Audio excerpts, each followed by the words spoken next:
কাগজপত্র নিয়ে যাতে যান, অবৈধভাবে কেউ যাবেন না। আমি আপনাদের কাছে করজোড় মিনতি করছি।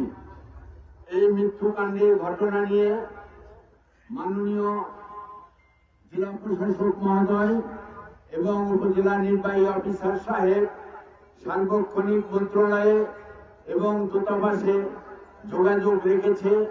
আমি ব্যক্তিগতভাবে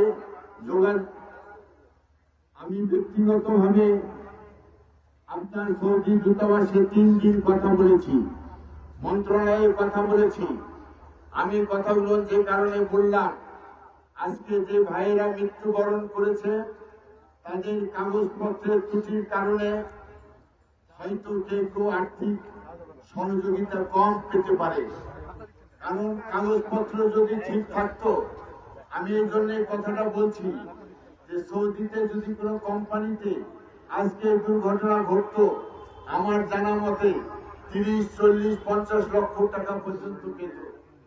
কিন্তু যদি অবৈধভাবে যান তাহলে সৌদি সরকারের কাছ থেকে 1 পয়সাও কোনো সহযোগিতা পাবেন না।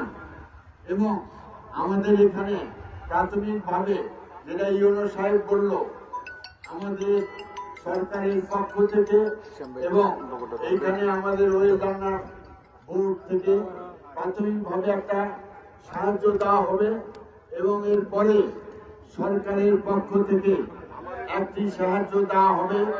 আজকের এই মৃত্যুকে কেন্দ্র করে মন্ত্রী এবং আমাদের আজকের প্রধানমন্ত্রী সম্পূর্ণ অবগত আছেন। আপনারা জানেন, সারা দেশবাসীর উদ্দেশ্যে প্রধানমন্ত্রী শোক বার্তা দিয়েছিলেন। গতকাল আমি ঢাকায় ছিলাম, রাতে গেছি পরশুদিন, কালকে সারাদিন ছিলাম, মিটিং করেছি, মন্ত্রী মহোদয়দের সঙ্গে আবার কথা বলেছি এবং আজকে রাতে আবার ফিরে এসেছি। সুতরাং যারা বিদেশে যাবেন সেই ভাইদের কাছে আবারও অনুরোধ করব, কাগজপত্র সঠিকভাবে যেন বিদেশে যান।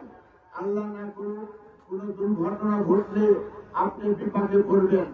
আজকে এই যুদ্ধের ভিতরে আর আপনাদের বিরক্ত করব না, শুধু এই কথা বলবো, ইতিমধ্যে জেলা প্রশাসক মহোদয় বলেছেন, ইউনো সাহেব বলেছেন, আমিও তার সঙ্গে বলছি, এই পরিবারের জীবনের পাশে আমরা আছি।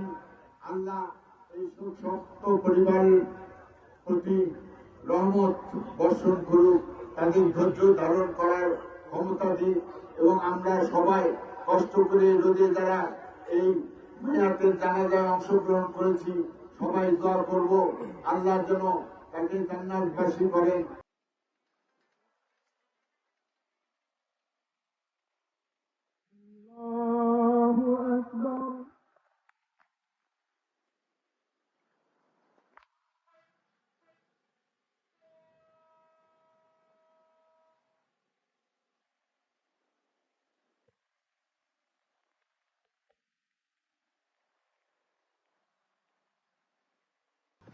السلام عليكم ورحمة الله. السلام عليكم